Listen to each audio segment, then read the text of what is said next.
Good afternoon, football fans. Memorial Stadium on another great afternoon for football. It's football day in Nebraska, and 1620 The Zone and 1019 The Keg are live from Lincoln.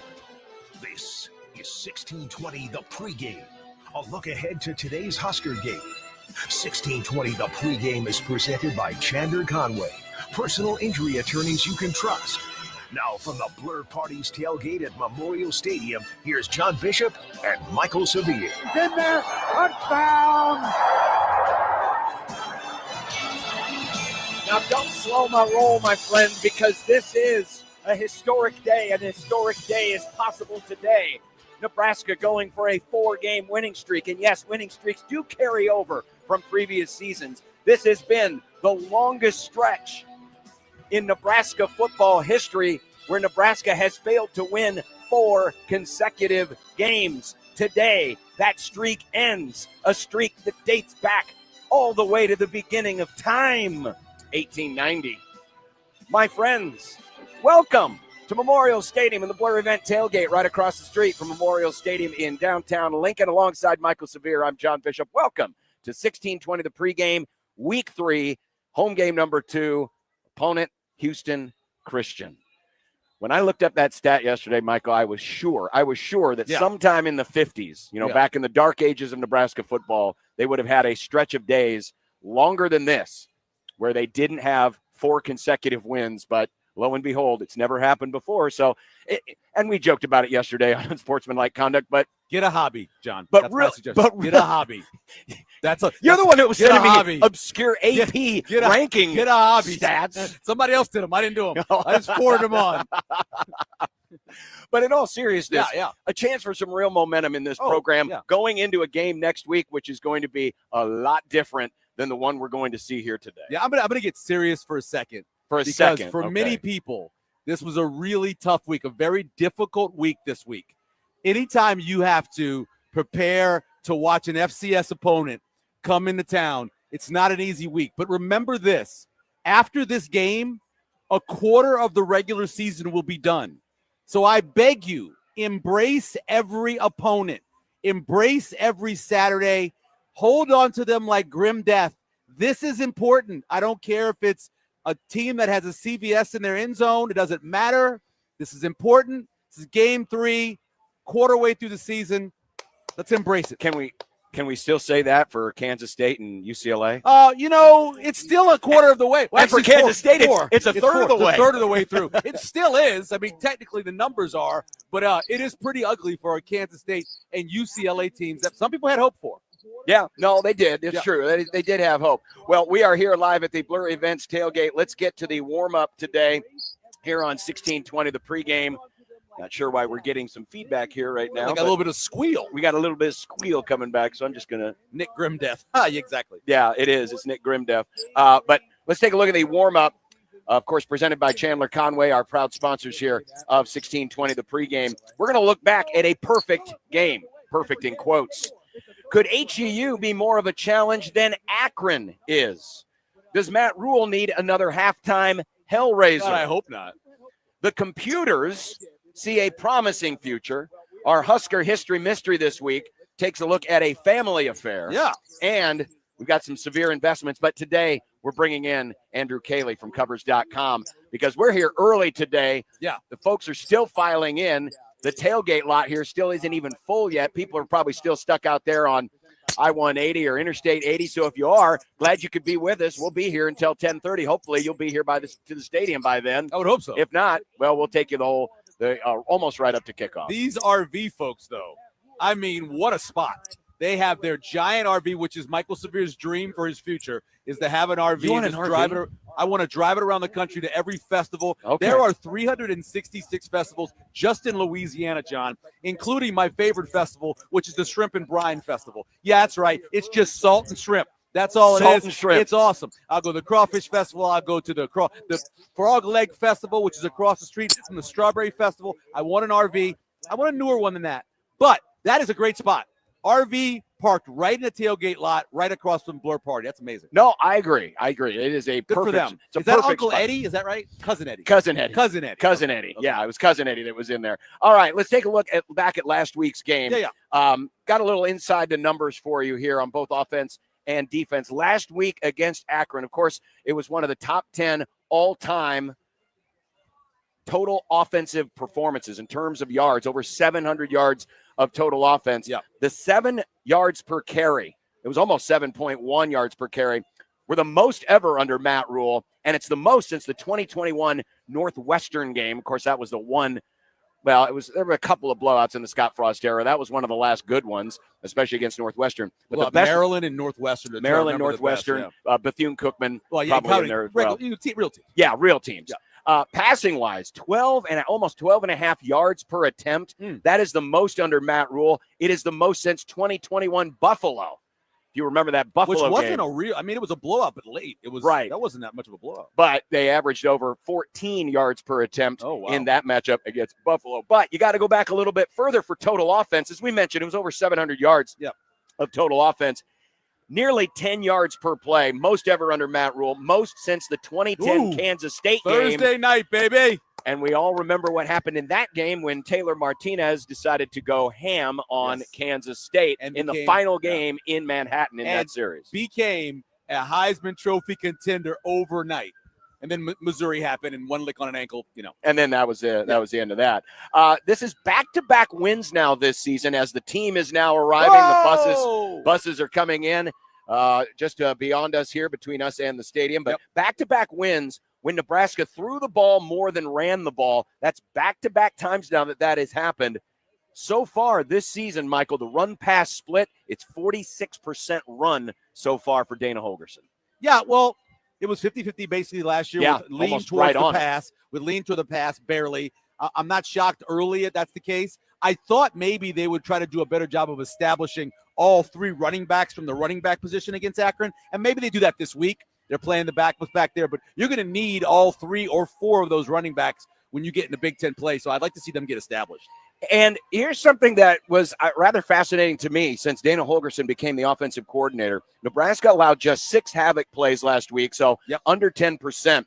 That's the 3rd time in 6 games under Holgorsen that the havoc rate allowed was less than 10%.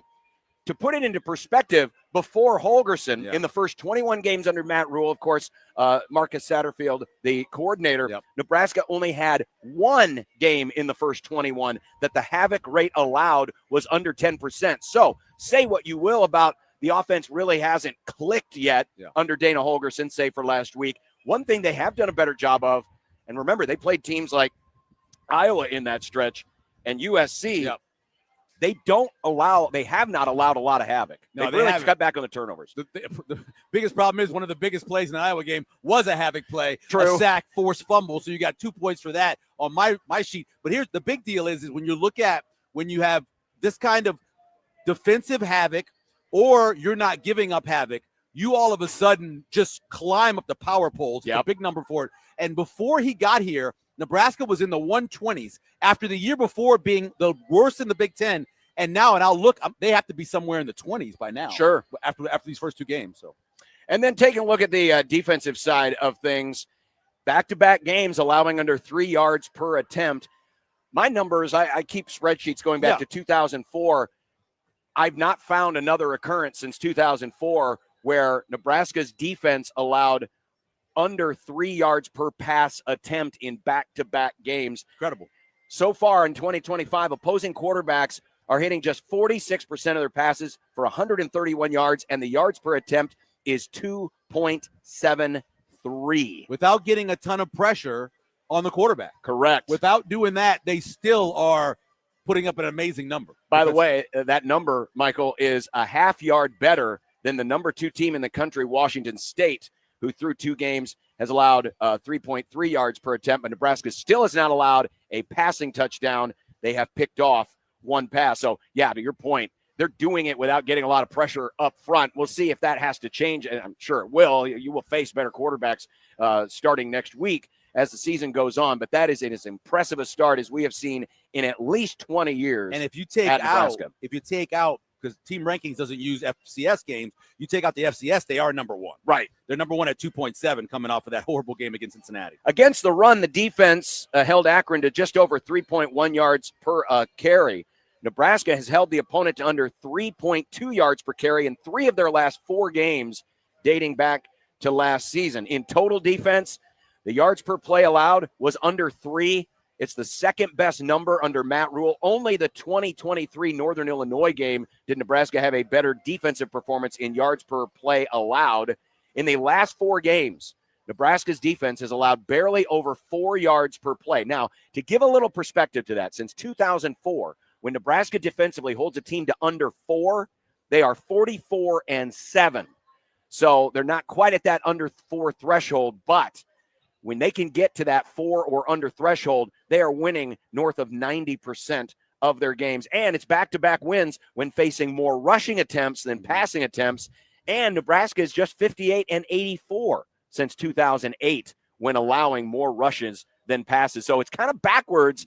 And obviously Cincinnati, that was the only way they were able to move the ball. And for Akron, they weren't able to move the ball either way. But some interesting numbers through 2 games. Obviously, these things are going to change, but you can't ask for a better start from a statistical standpoint. Last year, Nebraska gave up 3.4 yards a rush.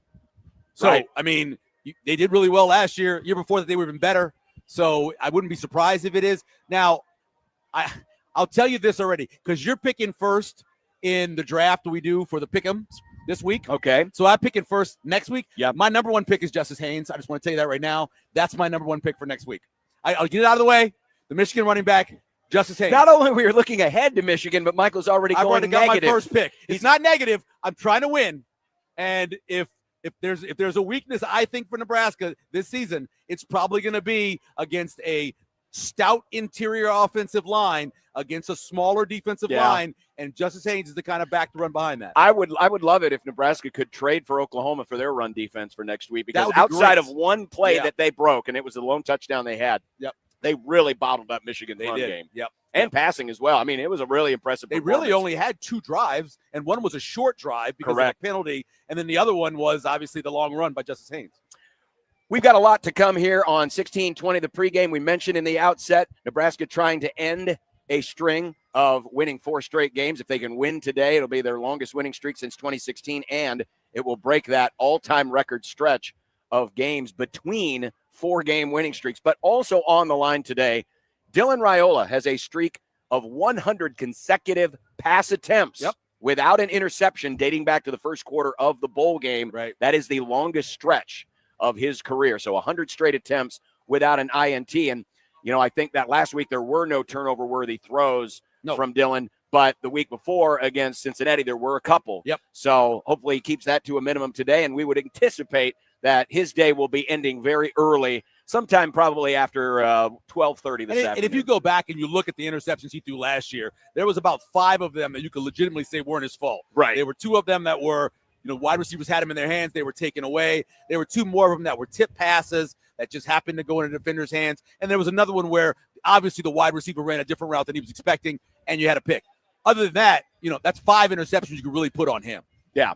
But so we'll see how it goes this year. He's not been a guy who was prone to throw interceptions. He wasn't that way in high school, and he really wasn't that way last year when you take away the ones that weren't his fault. And certainly since Dana Holgorsen arrived, they've really tried to hone this offense down so that he makes good decisions and that he's not trying to make the hero plays. Matt Rule has talked about that ad nauseum this season. Hey, just go out and make the plays we're asking you to. Just follow the offense. Don't be a hero, and good things will happen. And so far, that is true. Participating sponsors of 1620 the pregame on this beautiful Saturday morning are the Sedoro Law Group. Your outcome depends on what you do next. And by Blur Parties, see how Blur makes every moment a party at blurevents.com. Remember, there are still spots open if you have a small business or a gathering or somewhere where you want to entertain your friends, your coworkers.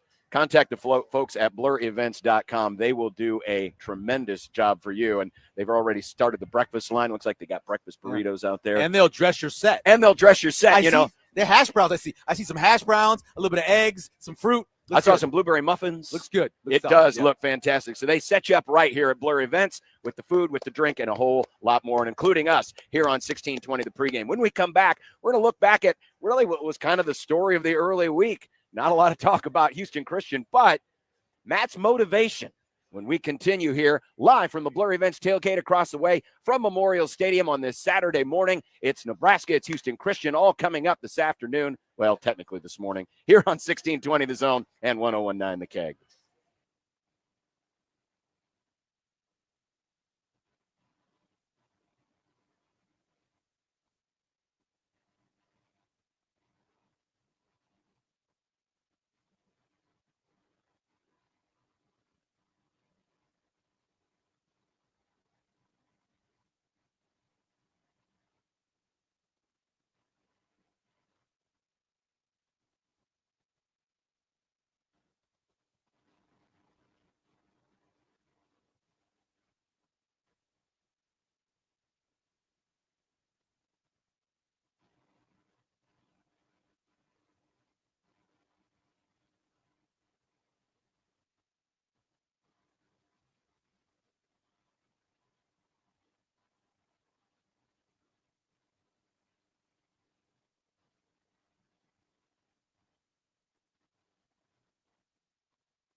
$16.20 The Zone and 1019 The Keg are live from Lincoln. Now back to $16.20 The Pregame. Here at the Blur Events tailgate in downtown Lincoln, 1620 The Pregame. My name's John Bishop. His name is Michael Severe. We are glad to be back with you for a second week here of 1620 The Pregame, presented by Chandler Conway, Nebraska personal injury lawyers you can trust. And Blur Parties, learn more about all of their events and future tailgates at blurevents.com. Well, the story earlier this week was a leaked video. Yeah, leaked. That came out from the Nebraska locker room. Now, we were tipped off that this had happened because Matt Rule talked to his team at halftime of last week's game. And, well, he wasn't particularly happy with how things were looking last week. And apparently he was so unhappy that he decided not to speak at all, which is interesting. But here is part of that locker room video. We're going to play it now for you. For the folks on our YouTube channel, you'll be able to see it. And here was a little bit of what Matt Rule said last week. Maybe I just have a different standard. I don't like them freaking moving the ball. They're dropping back at the end of the half. Like, we're on the sidelines. Me and John are saying, they'll take a knee here. They'll run the ball. They don't fear you. They don't respect you enough yet. And if that sounds like coach speak, then you have the wrong brain. They're dropping back against our starting defense. They're cutting our own line at the end of the half. All you young guys, just go back there and chill. I want my opportunity. Some of you guys will get an opportunity right now. I told you I don't care what the score is. I told you I care what the tape looks like. Did I trip when the ball was fumbled?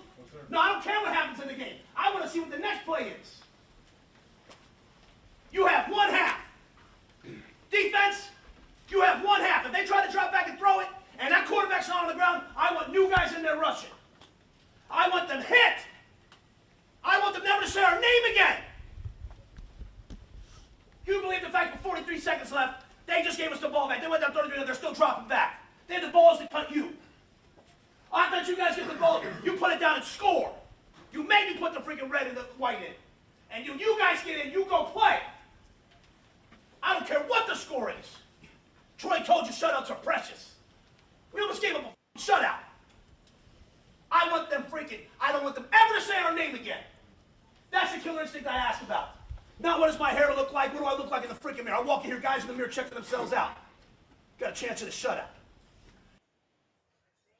So there's a little bit of what he said in the locker room. It's funny that it's so remember the Titans. I mean, it's so remember the Titans. It is remember the Titans. It's also the funny part about it is it's basically Matt Rule saying, guys, I'm mad because they're trying. Because they're I'm still mad trying. because they are still trying. Why are they still trying? You haven't made them quit. But you're right. It is kind of remember the Titans. They're not going to make another yard. You make sure they remember forever the night they played Nebraska. I'm curious, pushing that button this early in the season against that opponent. Normally you would think, no, that's something you do when you're playing a Michigan. That's something you do when you're playing in Ohio State. But he pushed that button in the second game of the year after 1.5 football games of this year. I think he pushed that button because he needs it for this week too. He knew it wasn't just the second half against a poor Akron team. He was going to have to turn around and play a whole nother game against an FCS opponent that he had to get him up for. So I think that was a precursor to what was going to happen this week. That's why I think he did it against Akron. If they would have let down against Akron, then he has to make the speech to start off against Houston Christian. Since they didn't do that, I think he feels better about the way they prepared this week and the way they're preparing for, which is hard to do for an FCS opponent at 11 o'clock, on a Saturday. My gut instinct tells me that, and I mentioned this, I think it was a couple weeks ago, actually, before the Akron game. I think the way Matt Rule talks about this team and, what a coach expects from what a fan expects can be two different things. Obviously, with a coach, it's about effort. It's about execution. It's about, the attention to detail. With the fans, it's just give me this, tell me what the score is, make sure it looks good and, win games. But I sense that Matt Rule feels that this team is on the cusp of reaching the bar that he thinks they are capable of. And this is his way to try to put his foot in their rear end and send them past that bar, that maybe even this team can exceed what he thought of them. We don't know, what their goal is. We don't know if they thought they could win 9, they could win 10. I'm guessing that Matt Rule thinks, hey, we could be a playoff team. Yeah. But I think what he did and doing it when he did is an indication that, man, these guys are close to what I see as their potential. Now, if I give them that little extra nudge, they could meet it and they could surpass it and then carry that momentum into the Big Ten season. Go all the way back to the College World Series. Matt Rule came on my podcast, and before that, though, you had Dana Hogerson there. You said other coaching staff there.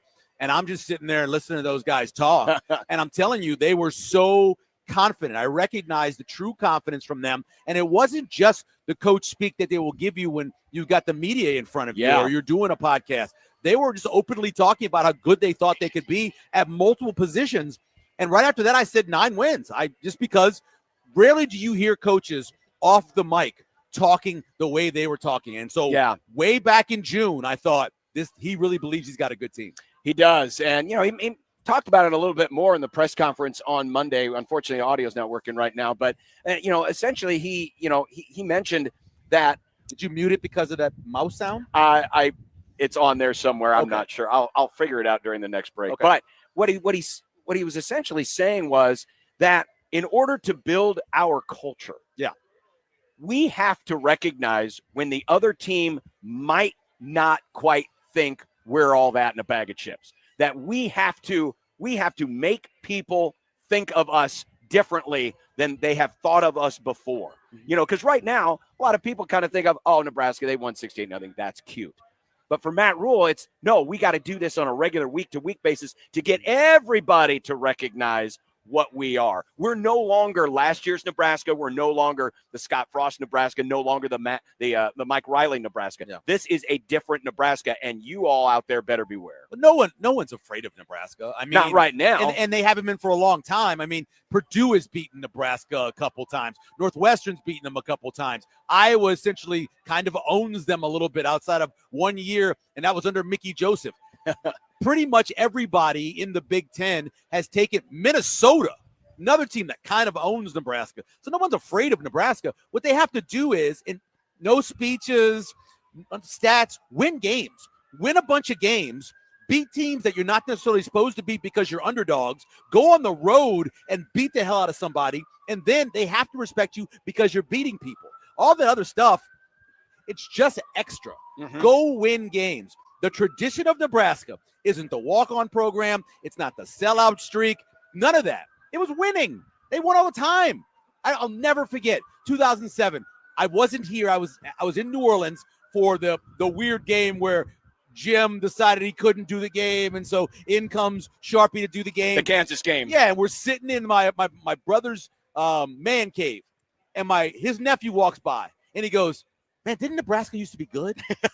And I go, "Yeah, they were pretty good." And I started telling him some of the stuff. He goes, "Wow, they used to be good. What happened?" Because they were getting their ass kicked by Kansas. Right. And so, yeah, I mean, that's the reality. Go win a bunch of games. All that'll change. Obviously, none of that's going to change after this week's game because it's Houston Christian. But next week presents a very, very interesting opportunity. We'll have all next week to preview that. But last night in college football, it seems like there's a two-team race now in the Power Four to be last year's Florida State. Yeah. The team that folks thought was going to be pretty good or really good and then completely goes in the tank. And that race right now is being won by UCLA. 35-10 last night. New Mexico getting the win. They scored 21 unanswered in the fourth quarter and beat UCLA. What is that? That's the Lobos. Oh, that's the Lobos. That's the Lobos. That's the Lobos. That's the Lobos, yeah. Woo! Again, another day for Nico, 217 yards, but they could not stop the run. Bankston, the running back for New Mexico, had 154 yards on 15 carries. Nico is not clutch. So if it's first down and you got a nice throw to make, it's an 8-yard out, he'll make that throw. If it's 3rd and 2 and you're asking him to make that same throw, he'll throw that baby in the ground. He'll throw it over. There's just something about he lacks a clutch gene. And it wasn't just Nico, but when you watch UCLA, I don't know if you saw the end of the half. The end of the half, they had a chance to get the ball back with about 1:30. So they get the ball, they get a big gain on first down. So at that point, you're like, okay, call a timeout. You have 3 timeouts, call a timeout. They let the clock tick. Then they make the first down. By the time they try to get going, there's 30 seconds left. So they've wasted 30 seconds. They've wasted a minute, complete minute. Wow. And they could have easily. Eventually, they had to call a timeout with no time left. They put a second back on the clock. And you think, okay, you've got Nico, throw the Hail Mary. No, they run a draw. Oh, it was embarrassing to watch. So that's who UCLA is. They're poorly coached. They don't have enough talent. They lost a ton of talent on defense last year. Built the draft in the NFL. They're who they are. But Kansas State went to Ireland, so it's not their fault. Right. Well, we'll talk about the Wildcats in a second. But the schedule for UCLA the rest of the way, if they don't beat Northwestern and they're on the road at the Tiny Baby Stadium next week, there is a chance for 0-12 because they got Penn State. They go to Michigan State. They're playing a Maryland team that's a little bit better than what was expected. They go to Indiana. Of course, they host Nebraska at the beginning of November. Then they're at Ohio State, home for Washington, at USC. I mean, 0-12 is on the table. I think they beat. Well, let me see how Northwestern plays this week. I think Northwestern might show us something this week. You get Preston Stone coming off a bad game, then a good game. Let's see how he plays. But again, like you said, it's a 2 time zone thing, and that wasn't very good for West Coast teams last year. So they could lose to Northwestern. They have more talent than Northwestern. They should beat Northwestern. They're probably a small favorite at Northwestern. So they should be 2-1 based on the talent alone. Oh yeah, they should be. Yeah, but instead they are 0-3. New Mexico kicked their ass. Yeah, I mean they did. They went out there and they go, "You think you're going to come in here and be able to take care of us because we're New Mexico?" Oh no, baby. The other team that's in that group is Kansas State. Now 1-3. They tried to rally late, but Arizona gets the win last night, 23-17. K-State is 1 late touchdown against an FCS opponent from being 0-4. This was a team I had picked to win the Big 12 and represent that conference in the playoff. Now they are 1-3. You get one a year. Yeah. Last year was Vatek. That was your pick last year. I remember you liking Vatek. I did. And obviously I also like Florida State. Yeah, well. So I really failed twice. Got both of those. I really failed twice. Look, I thought Kansas State would beat Iowa State over in Ireland. I know what this is I did now. too. I don't know how you get anybody to go back over to Ireland. This is you lose three that teams game, in a row. You know, Nebraska, obviously, we saw that. We've seen Kansas State. I mean, we saw last year Florida State. So I don't know if you get anybody to go over there. I wouldn't go over there. Next year, isn't Notre Dame going over there? I would cancel my trip. Well, whoever loses it, obviously, is the team. Yeah. Because the winner has been okay. They've been fine. Winner's been okay. If I think I'm going to lose the game, I'm not going over there. Now. Sorry. No. Coach Prime falls to Houston. Houston stays undefeated, 36-20. Weigman, the quarterback for Houston, had 222 yards last night. And a rushing touchdown. Johnson, their top receiver, 117 yards. And so Colorado now falls to 1-2 on the season. And Indiana, we thought maybe yesterday we were talking about maybe a look-ahead spot. Not at all. Well, Indiana put up 45 points in the first half and laid it on Indiana State. They did. 73-0. Mendoza went 19 of 20 for 270 yards and 5 touchdowns. I heard Curt Cignetti talk earlier this week, and he kind of did a similar thing as Matt Rule, saying, you guys don't have the killer instinct. You're not doing – well, they obviously got the message, even though it was an outmanned Sycamore team, 73-0. So Indiana now goes into that matchup next week against Illinois, really the first big test of the season for the Hoosiers, with a 73-0 win. And that is what we were talking about. Well, how long do you play Dylan Raiola if you want to make him a Heisman contender? Fernando Mendoza actually had pretty decent Heisman numbers coming into the season. And so maybe they said to themselves, let's get him some big numbers in this game against an outmatched opponent. Same thing might happen today in Memorial Stadium. Cooper had 207 yards receiving with 4 of those 5 touchdown passes. I turned it on at the game, it was 66-0. And I was like, well, I'll have to turn that one on and look. I'll have to look at that one anymore. That's good. Thankfully, no more cream puffs the rest of the way for the Hoosiers. They're actually going to have to play teams with the pulse. All right, when we continue here on 1620, the pregame, we'll take a look at Houston Christian and some of their personnel. Okay. Michael promises me that there are more guys to talk about this week than we had last week with Akron. This is 1620, the pregame, presented by Chandler Conway, Nebraska personal injury lawyers you can trust, and Blur Parties. Learn more about all their events and future tailgates at blurevents.com. We're back to Lincoln right after this on 1620 The Zone and 1019 The Keg.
1620 The Zone and 1019 The Keg are live from Lincoln. Now back to 1620 The Pregame. They know how to coach football. And so they've got excellent players. They've got some guys, FBS Power 5 guys who've transferred back. Really, really active on defense. They're going to challenge you with different looks. They're not going to come out there and just let you line up. You're going to have to get in the right play because they show you different pictures. Offensively, I like what they do. They can both run the football and they have athletes on the outside. They have an excellent offensive line. Coach Bechter was at Argyle when Riley Van Poppel was there. So they have that correct, Susan. Yeah, Susan knows everybody. So there's a lot of ties and history here, but I think they're doing an excellent job. That's Matt Rule earlier this week about his opponent today, the Huskies of Houston Christian. Welcome back to 1620 The Pregame, presented in part by the Sedoro Law Group. Your outcome depends on what you do next. And by Blur Parties, see how Blur makes every moment a party at blurevents.com. You heard it there from Matt Rule. They've worked with these coaches in the past as Houston Christian tries to build their program. They've never had a winning season. Right. This program started back about 15 years ago. A couple of years ago, they were 5-5, but they're trying to get some kind of an establishment, some kind of a base, and thus they get the big paycheck today to come in here, take a beating, but maybe learn a little something on the way. Well, they should be able to because of bounce back. As someone who went to a FCS school or 1W at the time in Sam Houston, the best years that Sam had throughout when I was there and after there was when a guy from A&M got in trouble, got kicked down, right, became the quarterback. A guy from Texas got in trouble or just left. And now you're still going to have some of those guys coming up from junior college that'll be playing FCS, and you'll have some of the drop downs too. So that's the way you build it. You build a nice stadium. You encourage kids to come there, give them a second chance. They do well there, then they can bounce back up there, and that's how you can win games. And they're from Texas, so a lot of talent in Houston. A lot of talent in the Houston area, and players like you said that might be on their way back down. Yep. That want a place to play, that they know they're going to get good coaching. So they have players. They do have players, including a few transfers. Jake Weir is their starting quarterback. Yep. He was played 4 years at Mississippi State, but won that starting job. When you saw him, what does Nebraska have to be worried about? Well, not a lot from Jake Weir. I do. He is capable to get out of the pocket. That's one of the things he does really well. He'll take off running a little bit, not a great runner. He's about a 50% passer. Again, I only watched the first game because the second game, I couldn't find highlights or anything anywhere. So watching the first game, which are lots of highlights because, they won 69-0, but he just he's not very accurate. He's wide. Just watching him play that way. Decent in the pocket. Like I said, he'll get out of the way. Their strength is their run game. I mean, it's just their run game. They've got a kind of a 2.5-headed monster. They have a guy who starts the game named Dozier, excuse me. He comes out first. Champ Dozier gets a few carries, and then Champ came out. And then the next one that came in was Edwards, kind of a speed guy. He's running to the outside. Then the inside zone guy is the other one, Evans. Evans also is their goal line back. Between the two of them, they average about 5 yards a carry. They can really get after it. I kind of like both of them. And one of the things they do really well that Nebraska does is they move their tight end to get that block on the edge. They have a guy whose name is Garim, number 15, their tight end, and he's a really good guy on the move, getting those blocks on the edge. So you got to watch out when you see him coming across. He comes across, the back's probably coming after him. Number 9 is one of their better wide receivers. Caught a couple of fade routes for them. I'm not an advocate of the fade route, but if you catch them, then that's fine. Sure. Their tackles aren't very good. One of them is 70. I think he's the right tackle. Just got beat constantly, and that was by Arkansas Baptist. So Nebraska's defensive end should have success, or outside linebackers should have success. I will say that their special teams in one game that they won 69-0 had 2 fakes. They faked an extra point and they faked a punt. Why would you do that in the first game of the year? Because if you go back and look at that game, it was actually a close game at half. It got out of hand in the third quarter, late third quarter. So it was close. I don't know why they faked the 2-point, the extra point. I don't know why. Maybe it was to put it on tape for somebody. I don't know. But they did do a fake. It was incomplete. Didn't work. And then the fake punt actually did work. So they do that kind of stuff. Defensive line-wise, that's not their strength either. Pretty decent. Number 88, his name is Brown. He had 2 sacks last week. And then Johnson is number 47. I did like him. I thought he was pretty athletic. I could see him, after this season is over, moving up to another level. because of how quick he is. Their linebacker, Dansby's probably their best non-secondary, because they're strict as their secondary. They've got athletes all over the secondary. You believe that because it's Texas. Sure. You're going to find a lot more guys who are 6 foot tall, 180 pounds that can run than you can find guys who want to go there who are 6'4", 275, right? So Dansby, their linebacker, number 6. The secondary, love number 8. His name is Georges, I believe, or Georges. I'm not sure how it's pronounced. Number 7, good run and hit guy, flies all over the field. And then number 15, those are all guys in the secondary. 2 corners and a safety. All 3 of those guys can get after it. I would say, if anything, that is why they have been so good defensively, and they have. They've been great in the red zone, and they have been excellent on third down. They've only allowed 1 third down conversion. In 2 games. In 2 games, which is incredible to think about. But a big part of that is when you get in that red zone with them, the secondary is so good, you're not going to be able to get around them. And so that's basically the best players they have, and I believe that's more than I named for Akron. Yeah, you named 6, including the punter. Including the punter. What I like about their defense, too, is this is a great stat. So second in total defense, which is cool. They're giving up 2.46 yards per play. You went over that earlier for Nebraska, and that was a passing number. Correct. Overall, they're giving up 2.46 yards per play. Now, granted, they played lesser competition. Oh, yeah. The team that they played in the opener was, what did we find, that they were ranked in the 400s? It was in the 400s, yeah. And Eastern Kentucky is actually considered to be a pretty good FCS team. Right. But, again, I didn't see that game, and it was close. And from what I understand, if it wouldn't have been for the 4 turnovers that they had, and by the way, they turn the ball over and get sacked a lot.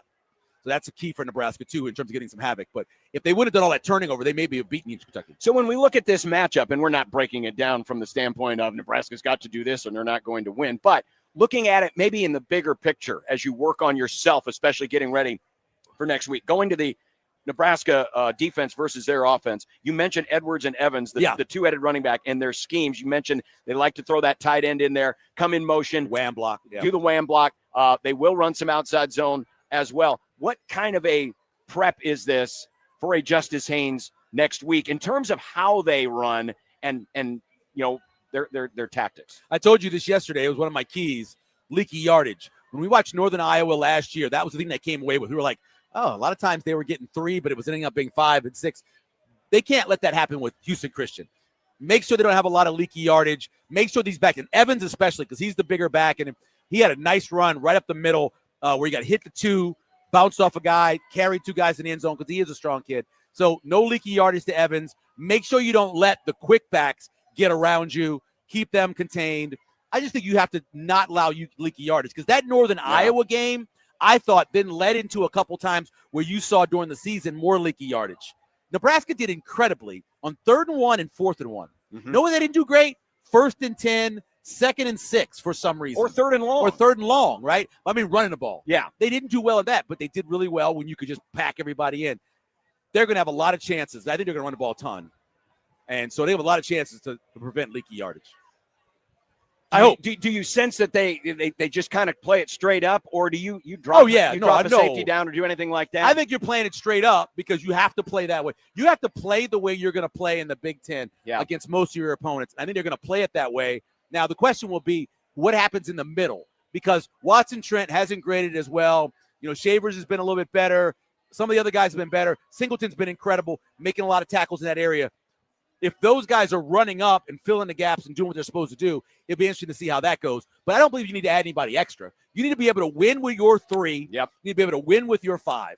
That's whether you're running or your pass defense. And then I think it'll be interesting to see on the other side how Nebraska continues to throw the ball against a secondary that has a lot of athletes. Mm-hmm. You mess around with these guys, and they will pick. I think they have 3 total interceptions. Again, I know 2 of them were in the first game. But they'll run around and they'll make plays on you. So let's see if Dylan and everybody who comes after him can avoid making a mistake. Could it be a little more run heavy this week? We mentioned, I hope so. 2 games in a row where Nebraska's thrown it more than they have run it in wins, but against a line that you should be able to overwhelm with your talent.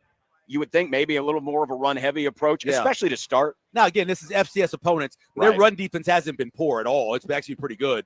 But yes, I think you have to get Mosey back there in the backfield running plays. Nelson back there running plays. Ives got his shot last week. Late in the game, a Connor Booth came in. You've got to allow those guys to get touches from the backfield to be ready for the season.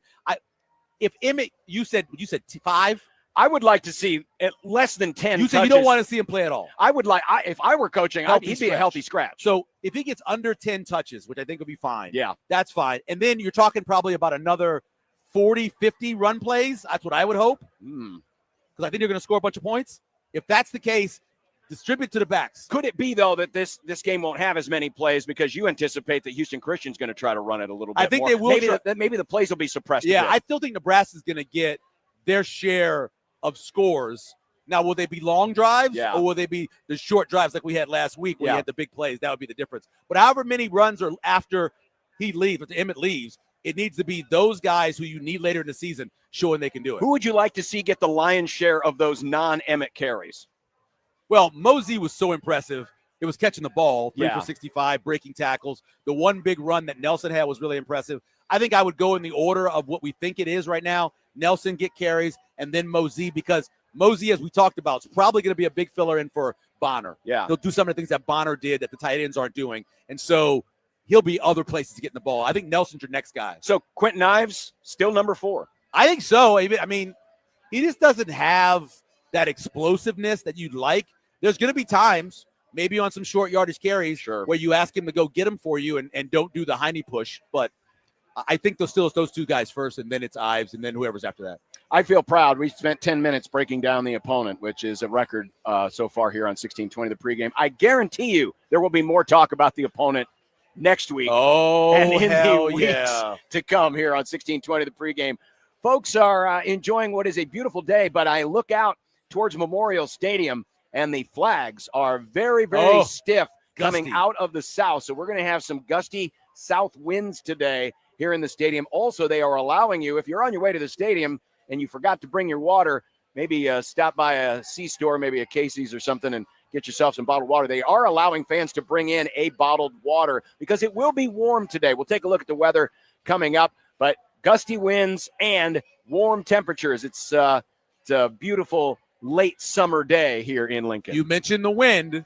If you are a person who looks at the wind and helps that judge if you like the over-under, Northwestern, it is blowing like crazy. Did you see some of the video? No.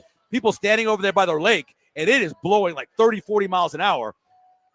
That total, will Oregon, they're looking ahead for next week to 27.5 or so. Yeah. You could see a lower scoring game just because of that wind there at, what do you call it? The Tiny Baby Stadium. Tiny Baby Stadium. I don't even know if it has a name. I think 26.5 is what the number is for Oregon currently when I looked this morning. So. Well, we're going to talk with Andrew Coley of Covers.com. We maybe ask him about that and other things on the rest of this college slate. It's really a good week in college football. We got some great games, especially in the ACC and the SEC. So we'll preview that. Andrew Coley of Covers.com will join us here in about an hour or so. We're going to take you right on up to 10:30 today, a half hour before kickoff between Nebraska and Houston Christian. When we come back, we're going to take a look at the future.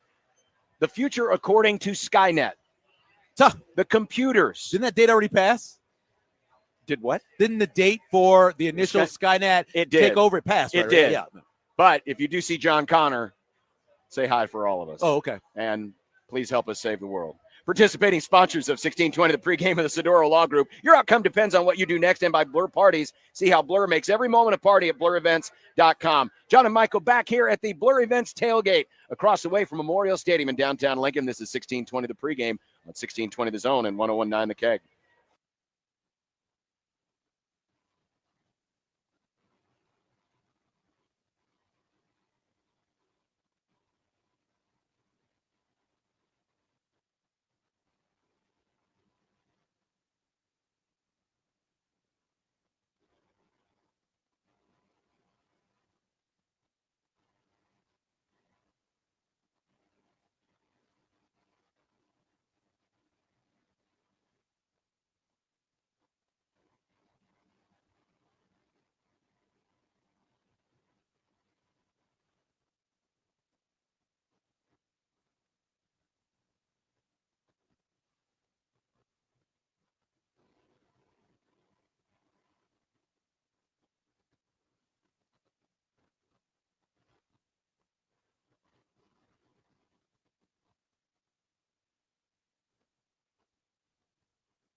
1620 The Zone and 1019 The Keg are live from Lincoln. Now back to 1620 The Pregame. 1620 The Pregame, presented by Chandler Conway, Nebraska personal injury lawyers you can trust. You can visit them at chandlerconway.com. And Blur Parties, learn more about all their events and future tailgates at blurevents.com. It's filling up nicely here. The 30-year class reunion for Lincoln East High School is here today. And that's where Eric, who is one of our great hosts here and runs Blur Events, he's hanging out with his boys this week. That's what you can do. You can bring a class reunion here. You could bring your work group here, and they do have room. They do have room for every other tailgate this year, including next week against Michigan. So if you got a small group or an outing that you want to have, contact them at blurevents.com. You can have a lot of fun. You know what I just figured out? What? In 2 years, it's my 40th reunion. In 2 years. Woo. It's my I was doing the math, like, wait a minute, hold on a second. He's 30. Wow. Okay. 2027, 40th reunion. 2027, the class of 87. That's right. Mine is only 2 years after that. Yeah, wow, man. Ugh. Well, earlier this week, we had a chance to look at some of the numbers from Kelly Ford, K Ford, who is one of our favorites in the analytics and ranking world. Yeah. And this was a graphic he put up earlier this week. Oh, yeah. And it has to do, I'm going to take this down so we got a little bit better view of it. But this is the change in power ranking since the start of the season. So it's only a couple of weeks of data for maybe an Iowa State or Kansas State. It's 3 weeks. Yeah. But this is the change in their ranking in preseason. Remember, with Kelly Ford, it's, whatever your number is, that is how many points you are better or worse than the average team in college football. Right. So think of it that way. Now, when you look at this, and I've highlighted where Nebraska is, Nebraska so far is up 1.9 points in the K Ford. Now, that's only the 43rd best improvement since the start of the season. But if you look at all of the boxes that are highlighted in yellow, Nebraska plays. These are the teams that Nebraska plays. Yeah. And of the teams that Nebraska has remaining on its schedule, only 3, Minnesota, Maryland, and USC, have improved their power ranking in K Ford since the start of the season. All the other 6 opponents have seen a decrease. And we take a look at Michigan State. Michigan State's down 1.7. That's shocking. Yeah. I mean, I watched that BC game. That was a great game. They played well. They look good. I don't know. There must be something in the analytics there. Yeah. So you got Michigan down 1.5. Iowa's down 2.5 points. Yeah, those make sense. Penn State has seen a bit of a slippage. I'm guessing that first half last week. Yeah. Northwestern's down nearly a field goal. Michigan, who was top 20 in K Ford to start the season, they've dropped nearly 5 points. And, of course, UCLA, and this is a number that was before last night. Yeah, it's going worse than that, baby. Yeah, they're down 7 points. The only 3 teams, as I mentioned, were Minnesota, Maryland, and USC. Now, USC is one of the top improvement teams in the country. Their 8th best improvement. They haven't played anybody. They haven't played anybody yet, but they have routed the teams that they have played. They're the leading scoring team in the country still, right? Right. Yeah, so they haven't played anybody, but I thought coming into the season, this is not the 2 teams I really thought that had a good chance of outdoing their number were Oklahoma. I loved Oklahoma coming in with all the people they brought in, and USC and their speed. Maeva with another year. Yep. I thought they'd both be very good. So I'm not surprised by USC at all. But when they play somebody, let's see how Maeva is with the ball. Remember how many turnover-worthy plays he had before he got to USC and even after USC when he got a chance to play. So we'll see how he does with that. But I like USC. That was one of the games I picked Nebraska to lose. Here's the Nebraska team sheet and the improvement, and this will also reflect what we just talked about. So I've highlighted in yellow for those of you watching in on our YouTube channel, 1620 TV, the TV. You can see where the improvement is in the win percentages. The Michigan game. Yeah. The Michigan game since the preseason.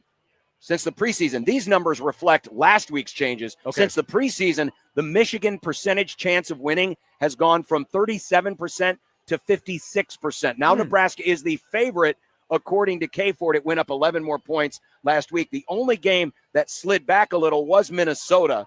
Minnesota is still basically a 50-50 game, but according to those numbers, and you can look over to the right, Nebraska has now improved its win total on K Ford by a full game to 10 since since the start of the season. They were 7.5 wins, 7.5 wins by K Ford at the start of the season. They're now up to 8.5 wins with a 51% chance of a 9-win season, a 22% chance, basically a 1 in 4 chance to get to 10 wins. Yeah. Those numbers have gone up dramatically in just a couple of weeks.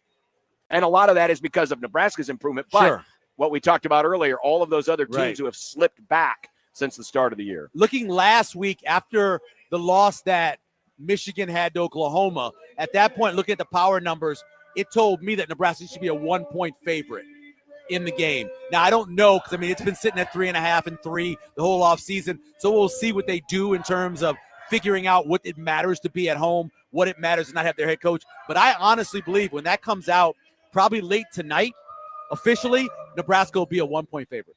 How much of today's game will have an impact? Not just this one, but the one that Michigan's playing today. Unless it is literally Michigan doesn't cover against Eastern Michigan, or it's close like Penn State was last week. Other than that, I don't think it'll have much of a change. I don't think it will. Speaking of the future, we got a chance to see the future at quarterback, perhaps, in TJ Lateef. Here was what Matt Rule had to say after his efforts last Saturday. But I thought he exhibited the same confidence and the same, I'm going to go do what I do. And at the same time, still operated the offense. It wasn't like he was out there running around, he threw the ball on time. He missed the one sail route a little high. He made the right reads. He put the ball in guys' hands. He ran the football, he didn't reach the ball across the goal line. Just all these little details that you're looking for your quarterback to make good decisions, to protect the football and move the offense. I thought TJ showed all those things, and he just didn't look like a freshman to me. And Rule confirmed after the game last Saturday that they're not going to be looking at the 4-game redshirt thing.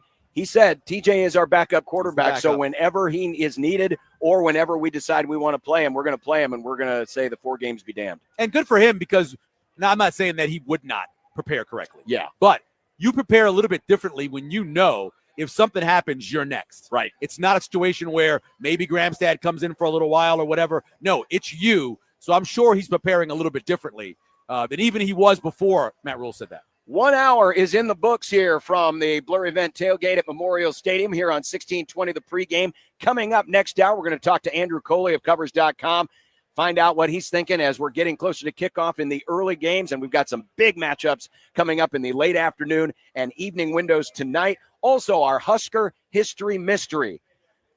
We're going to ask you this question as we go into break. What school record does Quinn Clark's dad, Ken Clark, hold at Nebraska? What school record does Ken Clark, Quinn Clark's father, hold at Nebraska? We will have that answer and a whole lot more as we celebrate a family affair, the Clarks, here in Lincoln, Nebraska. Along with Michael Severe, I'm John Bishop. Producer today is Nick Grimm on site, and Joey Colbert back at our studios at 50th and Capitol. We're back with hour number 2, taking you up to almost kickoff today, 10:30 today, between Nebraska and Houston Christian. Right here on 1620 The Zone and 1019 The Cake, presented by Chandler Conway, Nebraska personal injury lawyers you can trust, and Blur Parties. Learn more about all their events and future tailgates at blurevents.com. Back with hour 2 right after this.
1620 The Pregame. He's all the way in. Touchdown.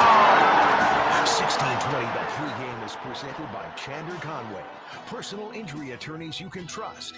Now from the Blur Parties tailgate at Memorial Stadium, here's John Bishop and Michael Severe.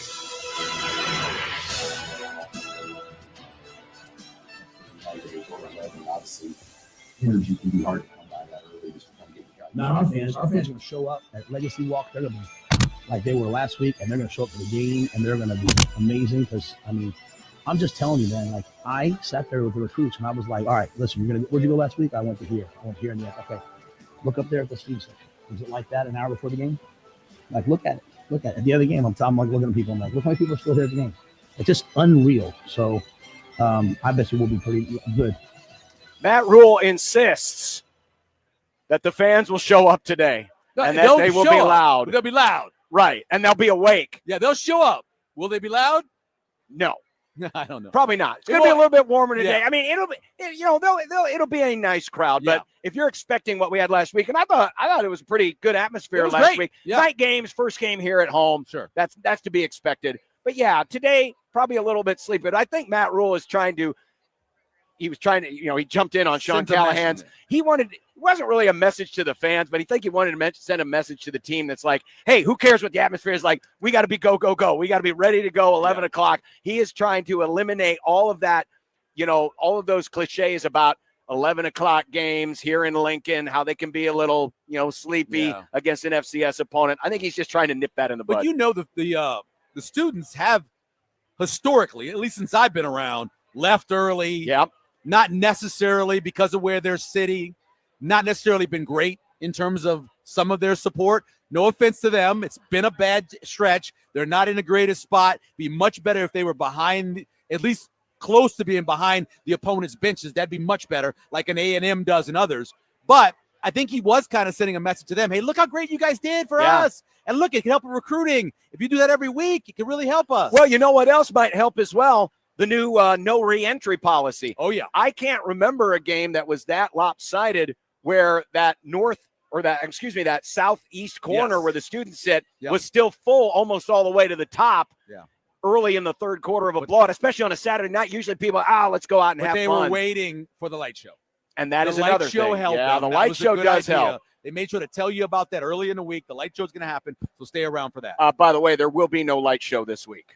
No. There will be no – they can try. They can try. You won't see a damn thing. They can try, but they won't. Hey, let's get you a forecast because we mentioned it last hour that the winds are pretty brisk. And as we look at the American flag on the north end of Memorial Stadium, it is blowing straight out of the south, it appears, gusts up to 25 miles an hour. So when I look at the hour-by-hour forecast, those wind speeds are going to remain all the way through the afternoon. So what you're seeing right now, that's pretty much going to be the SOP. That flag's going to be blowing out of the south pretty much the entire game, gusts into the mid-20s. Temperature's going to get up into the low 90s for the game, and obviously no chance for rain. It is beautiful blue skies up ahead. I don't even see a cloud in the sky right now. So it will be a kind of a challenging day if you are punting or kicking or throwing into the wind. And it kind of swirls. It does. It has changed a lot over the years. It's not what it used to be. And just because you see the flags at the top, that's not always what's happening kind of more at ground level or like 20 feet in the air. It's different now. It's not like it was when I first moved here. Obviously, you didn't have the East Stadium. They were just starting the North Stadium project. It's changed a lot from there.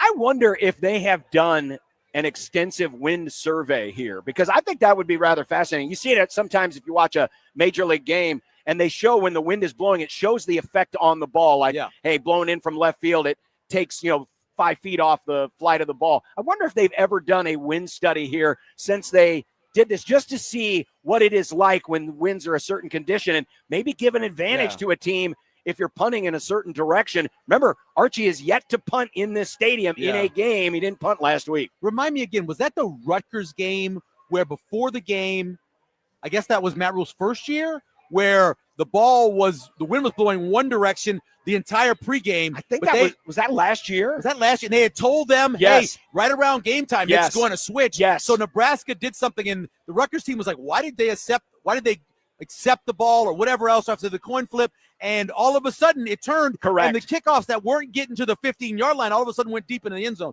So I know they're following it closely. Yeah. Obviously. That game we talked about with Northwestern, and you said the total was like 49? 49.5 right now. And I talked about that. It was like 27.5 for Northwestern. That game, 21-mile-an-hour gusts, 80% chance of rain. Yeah. It's going to be a messy, ugly, on-the-lake game.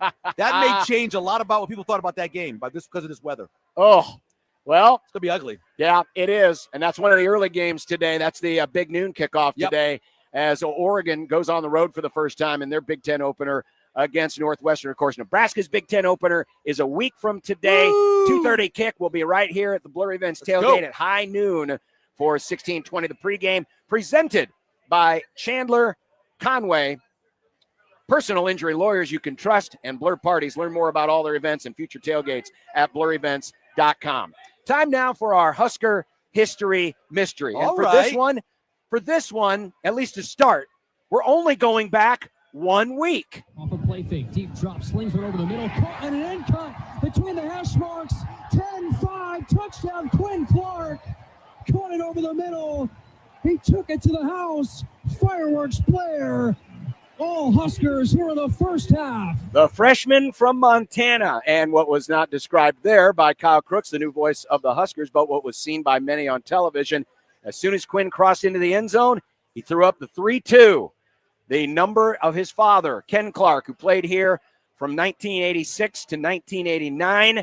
Ken Clark, of course, I had to do a little searching. I was like, wait a minute. Okay. Ken Clark, when was his first touchdown? Well, even though he was an I-back, his first touchdown was also on a pass reception. Here was the call from ESPN against UCLA in 1987. Blitz is on. Taylor picks it up. Fires. Touchdown, Nebraska. Kenny Clark. Ken Clark, an 11-yard touchdown reception. He scored another touchdown later in that game, his first 2 career touchdowns. He was the backup that year to Keith Endzone Jones. Right. But then by the following year, Kenny took over as the number 1 I-back, and in probably one of the most memorable games ever played in Memorial Stadium, on the very first play against Oklahoma State, Ken Clark made a house call. Wide to the right goes Morgan Gregory. Tight slot right is Richard Bell. Ken Clark, the I-back. And the fullback is Brian Carpenter. Steve Taylor looks to the 5-man Cowboy front, takes the snap, hands it off to Clark, cuts back left side, 30, 32, 33, 35, broke it, out across the 40, 45, he may go, 50, 45, 40, first place in scrimmage, 25, 20, 15, 10, touchdown, touchdown, touchdown! Ken Clark would outrush eventual Heisman winner Barry Sanders that day in the famous 63-42 decision. But it was so cool, Michael, to see Quinn Clark. He made a couple of catches against Cincinnati the week prior, get his first career touchdown in Memorial Stadium. It was a very heartwarming moment. Kenny was one of those I-backs, in my opinion, was kind of overlooked, right? He came in an interesting time in Nebraska football. You just had Rozier, you just had Doug Dubose, you just had Keith Jones. And then after Kenny, you had the wee-backs, you had Derek Brown and Calvin Jones, and, of course, Lawrence Phillips would follow. He kind of sat in the middle. But Ken Clark more than held his own. I looked it up. His all-time records, 2-time all-conference, 8th leading rusher in Nebraska football history, and the record that he holds, our Husker History Mystery Trivia question, he is the junior class record holder for rushing yards in a game, 256 in that Oklahoma State game. Yeah. So he holds the record for all junior running backs at Nebraska. The story that was told by Matt Rule about the recruitment of Quinn Clark, and when they offered to him, they're in the stadium and his mom is there and they're having the conversation, and former Huskers had pushed for Quinn Clark. You know, coming from a small state, you don't hear a lot about him. Great athlete, though. Basketball, track and field, did everything. One of the most impressive things I've ever watched in terms of a Nebraska fan, because this goes to it, is that a friend of ours, Devin Stevens, and his brothers were asked the question, name every touchdown scored on the first play of the game, and they did by team, year, and player.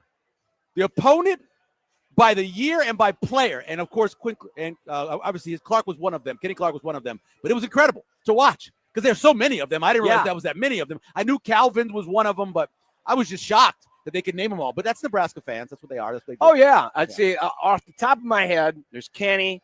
Amon Green had one against Colorado. First play of the game, yep. Clinton Childs against Arizona State in 95. That was a first play touchdown. Those are the three I can think of right away. I want to say there were 5 of them, if I remember correctly, from the trivia contest that we ran. It was through the Oklahoma World Herald. I got 3. Yeah, I think it was 5 of them total. I'll have to check with Devin. He knows them. I'd like to know the other 2 because those are the 3 I remember. Yeah. Kenny's, in my opinion, was the most famous. The crazy thing was, and if you ever want to, folks, that game was not originally televised. It was televised down in Oklahoma. There is the television broadcast on YouTube of that Oklahoma State-Nebraska game. Right, yes. It's worth watching. Yeah. Because not only did Ken score on the first play, but then OSU drove the field and Gundy threw a pick 6, an 80-yard pick 6 that came back the other way. So Nebraska was not yet a man at that point, though. He was not yet a man in that point. No, he wasn't. I've watched that before. I told you I had a whole bunch of DVDs of old games, and that was one of the ones I had. And I wanted to watch it specifically to watch Barry Sanders, but then that's when I found out more about Ken Clark. And then we did a thing here at the Zone on the best at each position. Yes. And Ken Clark actually came in 5th among running backs in the history of Nebraska football. Really? Among the group that we did, yeah. Well, that's awesome. And Babcock completely – he was like, yes, I agree completely. Yeah. He played kind of in an interesting time. 88, he was still with Steve Taylor and company, and then Steve Taylor graduated. And then the next year he played with Jerry Godowski, and they were a great tandem as Jerry nearly became the first Husker quarterback to pass and rush for 1,000 yards in the same season. But Kenny had another great year that year as well, scored 29 career touchdowns. Oh, wow. At Nebraska. He scored 5 in that first year, including that first one we played for you. Great contact balance for a guy of his size. Yeah. A lot of times, guys they're that big, you'll see them go down a little bit easier sometimes if they're hit. He bounced off a lot of guys. Yeah. Certainly did. Matt Rule is expecting a battle this week. This is a whole new game. I go into every game thinking, hey, let's win this game 17-16. Expecting a battle. I know these coaches. These coaches are winners. Like they're going to do an excellent job. And so I'm expecting us, no matter what the score is, I'm expecting us to play better than we played last week. He wants Nebraska to play better than last week. We'll see if Which is funny to say because they played outside of 2 plays. Right. Pretty damn good. Well, so Jack Mitchell from KLIN, our friend also at the I-80 Club, he decided to create a spreadsheet of what he called perfect games. Okay. Now, these were games that Nebraska had to score at least 50. They had to shut out their opponent. Yeah. And then he factored in how many times Nebraska punted, what was the turnover situation. Right. This game came in at number 3. I believe it. Number 3 on that list of perfect games because Nebraska famously did not punt, did not turn the ball over, and won 68-0. That's pretty solid. Again, they had a turnover, so that's always better to die as a child than to fumble the football. John Heisman. So I understand that. I get that. Coaches are very serious about turning the ball over. But other than that, and then that helped because that led to the safety. Yep. So, even making a mistake and led to points. Led to points. So, by the way, the number 1 on that list was the only other 68-0 win in Nebraska history when they beat New Mexico State in 1982, 68-0. That was the day where Nebraska set the NCAA record for rushing yards and total offensive yards. They were north of 800 yards that day. Damn. And then the following week, Joe Paterno paid off the refs, and the perfect season was over. And at some point, despite that happening, Tony Samuel took a job at New Mexico State. It happens. I would have done that. I would have taken that job. Participating sponsors in 1620, the pregame, are the Sedora Law Group. Your outcome depends on what you do next. And by Blur Parties, see how Blur makes every moment a party at blurevents.com. Andrew Cayley of Covers.com will be coming up here in about 30 minutes as we lead you up to 10:30 today. Of course, kickoff at 11. We will talk about some of the other games and the spreads and how much line movement that we have seen. But coming up next, we'll talk a little bit about Dylan and an injury update as well as the offensive line play. We'll do all that and have more as we are live here at the Blur Events tailgate. Starting to get a little busier now as we're, about an hour and 15 or 20 minutes away from kickoff. Fans are starting to file into Memorial Stadium, and hopefully, everyone has a great time today and stay safe. Remember, you can bring in a bottle of water today, just in case, because it might be a little warm. Has to be sealed. So a brand new bottle of water, you can do that if you were going to the game today. Michael and I will be back here at the Blurry Events Tailgate right after this on 1620 The Zone and 101.9 The Keg.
$16.20 The Zone and 101.9 The Keg are live from Lincoln.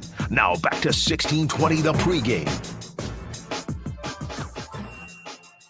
Oh, look at that. The band has decided to join us. The alumni pep band right outside of our tent. And they're going to come in.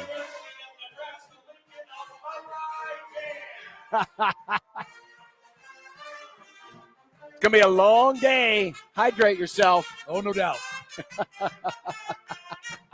I wonder if they can play this song in their sleep. I know someone who, like as they're dreaming, could probably do that. Yeah. I know someone that could do that. We didn't get this last week. No, we did not. This is pretty cool. Welcome back to 1620 The Pregame. I'm John. He's Michael. We'll let them finish. Do you know how the definition of an instrument works in terms of attraction to women? No. Okay, so it goes this way. Saxophone, king, right? All the chicks. Oh, yeah. Guitar, bass, electric, rest. Acoustic. You know the next one? Trumpet. The trumpet guys kill it. They absolutely kill it. Where was this like a study you did? This is research I've done. I put some research into this. I told my son, I said, you know what? Sorry, dude, the tuba, not getting a lot of women. Trombone a little bit, but the tuba, not a lot. Oh, well, welcome back. In heaven, there truly is no beer. We'll try to persevere through all the noise. But here was Matt Rule earlier this week on Dylan and the growth that he has made from last year to this year. I think where you see a lot of growth from him is in the flipping of protections too, because as I said, there's a couple steps to it. First, a lot of guys come out and they play quarterbacks. Who am I throwing the ball? And they get blitzed and they get hit in the face. And They have no idea. And then the next level up is to understand, hey, 2 guys come over here, I'm hot, I got to get the ball out of my hand. That's where a lot of guys play in college. The next step is, hey, I'm going to get hit. I'm going to check the protection, and I'm going to, protect myself. He's at the 4th step, and it happened after Iowa going into Boston College. Iowa did a great job. They kept blitzing the back, keeping the back in when he had no relief when the guys weren't open. And he started, after that game, going into Boston College, he was now flipping the protection, even when he knew there wasn't a problem, to the guy he thought was coming so that the back could get out. And so he's way up here. Changing the pre-snap protection, that's one of the areas where Dylan has made the most growth, according to Matt Rhule. And he said it happened as recently as the end of the Iowa game. Just changing the look and changing the protection before the snap has been one of the biggest things he's in his improvement since last year. We've talked about it before many times, including last week. About 75% of what you're going to do as a quarterback happens as you're in the huddle, being able to translate the play, walking up to the line of scrimmage, analyzing what's happening, putting your guys in the best play, making sure you take a good snap. Then after that, it's really a small percentage a lot of times. It's handing the ball off, it's making the right throw. But all those other reads, and that's what we found out early on because, right, how many times do you hear stories of coaches going in early and who they get beat by? Raiola's in there. Whether he's working out or he's in the film room, he's been in there. He's got a big brain, got a football brain. Dad, uncle, everybody in his family's about football, so it's not a shock. But you have to do that a lot in the Big Ten because the Big Ten has some of the best assistant coaches. Yeah. And they are going to know everything about you, all your tendencies, what you do standing in the pocket, how you move your jersey maybe, all that stuff. So you've got to be as prepared as those assistant coaches and scouts are be checking you out. And not only has Dylan been in the lab this year on his own personally, but the relationship he struck up with John Butler, the defensive coordinator. And I heard Tom Brady earlier this week. He was doing an interview on Colin Cowherd's show, and he was talking about one of the things that he did that he notices not a lot of quarterbacks do, and that is getting that coaching from your defensive coaches. He said, the biggest development that I made as a quarterback was when Bill Belichick came over and essentially started doing some of the quarterback coaching. He said he had one of the best defensive minds of all time giving him, telling him, hey, this is what this team does. Just because they're showing cover 2 doesn't necessarily mean this team plays a little differently than this team. And he said he made some of his biggest improvement because of working one-on-one with Bill Belichick. And to a lesser degree, that's what Dylan is trying to do, getting into the head of John Butler, a guy who's been in the league, and learning a little bit more about how the opponent is thinking. Yeah, same thing that Peyton Manning did. Yeah. He talks about it too, going into defensive meetings, seeing some of the things they do, better understanding how they're going to try to affect him, how they affected other quarterbacks. So it just makes sense. You got to download as much information in 2025 as you can get. Yeah. Now, you don't want to overdo yourself, of course, and be thinking too much, but they're going to do it to you, so you got to do it back to them because they're going to know everything. One of the cool things about the Michigan-Oklahoma game, I remember this. So Bryce Underwood had a great week 1, right? Yep. And did a lot of good things. But one of the throws he struggled a little bit was opening his hips and throwing to his left. He had a couple, I saw that on Urban's thing. Yeah. He wasn't necessarily as accurate. Well, you watch Oklahoma and how Oklahoma was kind of moving their defense over to the right side, to his strong side, knowing that he is not as good on the backside. That helped them in the game. Little bit of information gets downloaded in, and it makes a big difference. Houston Christian and Nebraska on the preview on FS1 coming up. Look at that. And Dylan's wearing the hoodie today. What are you thinking, young man? It's 90 degrees out here. He's trying to, keep the warmth up. Sure. Yeah, he's ready to go. Trying to warm up. Why not? And it's windy in there, so maybe, I don't know. It might be a little bit cool. Yeah. It might be a little bit cool. Well, let's flip things over and talk a little bit more about the offensive line. And one thing that we saw last week that we did not see in the opener was the introduction of the jumbo package, and Nebraska has a new tight end. His name is Turner Corcoran. Try to use some jumbo 12, a big tight end in there along with Luke so that we could try to take advantage of the edge, try to run some of our duo plays and some other plays we didn't get to. But I think that's, one of the benefits of Turner. He's so smart. He can be ready to play left tackle and play tight end and have it not affect him. So, he's a prime candidate. I had a couple other guys who I know can do it, but as Turner's working back into getting healthy, it just seemed like a perfect fit for him. It's kind of interesting to see how they decided to rotate him in. You know, we talked a lot about on last week's show, how long is this left tackle rotation going to go on? And as we found out, it was pretty much over. I mean, it was Gatula to start. We saw Corcoran come in for a series. One series. And then they put the new uniform number on him because, you know, he was lined up at a tight end. And we saw a lot of jumbo. First time this year we've seen that package roll out, and they ran it quite a bit. They did, and it was very effective. I know, again, it gets hit Akron, but I love unbalanced line. If you can get a guy like Corcoran who should, you know, could be on the field, maybe playing guard, maybe playing tackle, you get him on there. That keeps him involved in the game as well. And running backs love it because that brings the numbers over to that side. So if you do go counter or you make a cutback, you've got fewer guys to beat on the other side, makes for big runs. A good example of that, quick cutback early, 47 yards later, right? So I like it both ways. I like running behind them in jumbo and then also counter coming off of that when the numbers are over on the other side. Will Turner Corcoran catch a touchdown this year? Ooh. Will they run it and leak him out into the end zone and throw him the football? What would normally be tackle eligible, it's not because he has a different number. Right. I don't think so. They've got so many mouths to feed.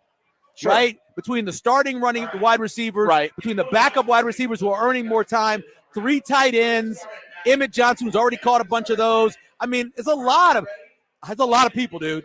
It's a lot of people to get the ball to. I know. Well, speaking of Gunnar Gatula, here was Matt Rule talking him up earlier this week. I think if he was like, you know, if he was from, you know, somewhere else and had to offer some other people would be like, you know, I mean, I think when I got here, I watched him on tape. I was like, this guy's a 4-star player. Like, you know, he's excellent, long arms, tough. It's just, you know, I don't know. I mean, I think he's always been a good player. You know, just, I mean, he went in, but he did, the hardest thing he ever did to me was he went in and he's so annoyed.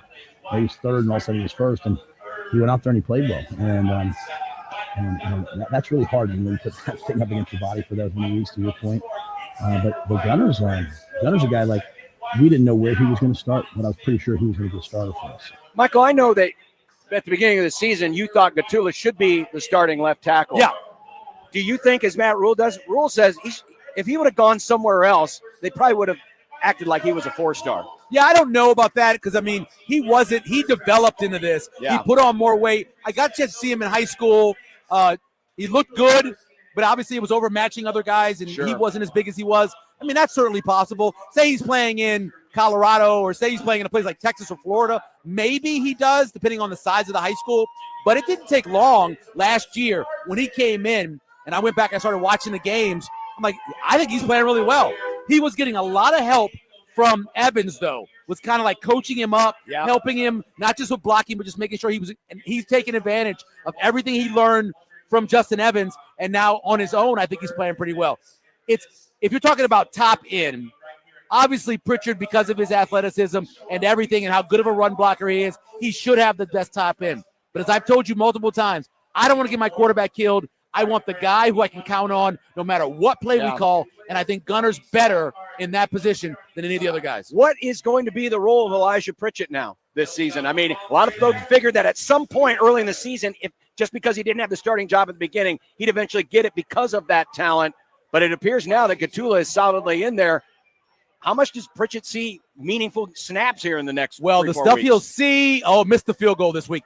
What we'll see for sure will be him on special teams. Yep. He'll be on the extra point, maybe on the field goal, that kind of thing, like it happened last year at Mazuka. Other than that, only thing I can see is if Gunner gets beaten up. I don't think he gets beat out in practice, right? Because he's got the job. I don't know. I mean, that's what's going to happen. I think it was either the first or second press conference of the fall camp, and I think it was during a press conference, and I heard Matt Rule says, hey, one of the players we had last year that we paid the most who didn't play. Right. And that could have been Tommy Hill or whoever else. Yep.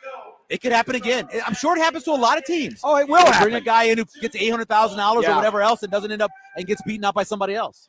Could you see him maybe playing some right tackle this year when trying to give Prohaska's playing well. He is, but I'm saying because he's got that injury history. He does. So do you get him ready just in case and make him the number 2 right tackle? I actually thought that Pritchard would be the guy who would come in jumbo. I thought he'd be the extra guy if they wanted to go in balance.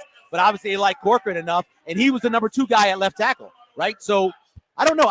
It might be a situation where he doesn't play unless there's an injury, which I'm sure would be tough for him because he came here to make it. I can't hear myself anymore. He made the second field goal. They gave him another chance, and he made it. Wow. Yeah.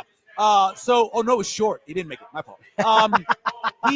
He came here with the idea of I need to prepare myself to go to the NFL. Right. And if he doesn't play, he's got to transfer again.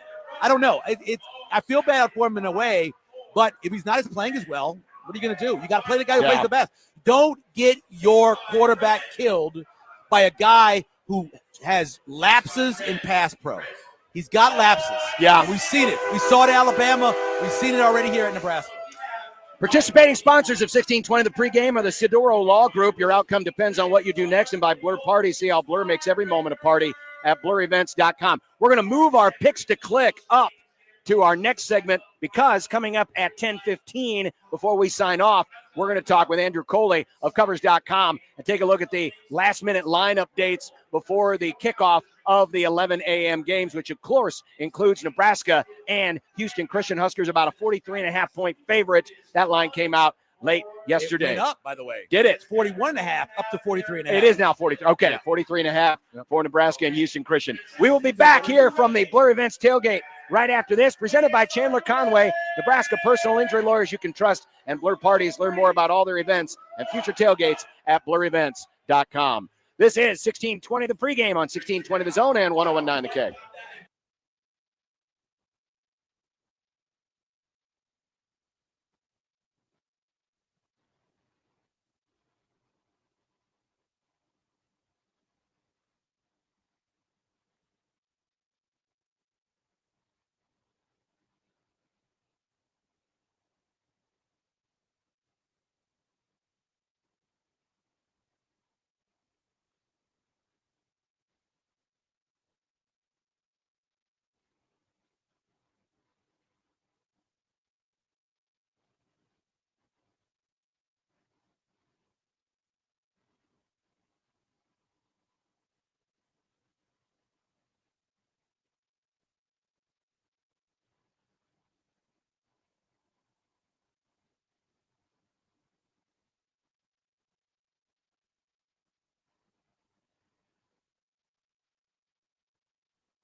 $16.20 The Zone and 101.9 The Keg are live from Lincoln. Now back to $16.20 The Pregame.